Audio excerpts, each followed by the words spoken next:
Приятели, представям ви и най-новите опаковки в колекцията. Чип и чипс от 2011 година, Galaxy сладолед от 2009, Вафла лачита от 2010, Солети ети от 2006, това е от 2020, това е от 2011 година, този сладолед е от 2012, този сладолед е от 2011. Това е опаковка от енергийната напитка Pitbull, но не знам от коя година е. Това десертче е от 2011 и е 22 стотинки.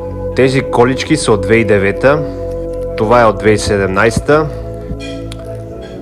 това е от 2008, тези семки са от 2013 година и накрая ето този огромен круасан 7 Days Giga, на който опаковката е много запазена и е направо огромна, сигурно е 50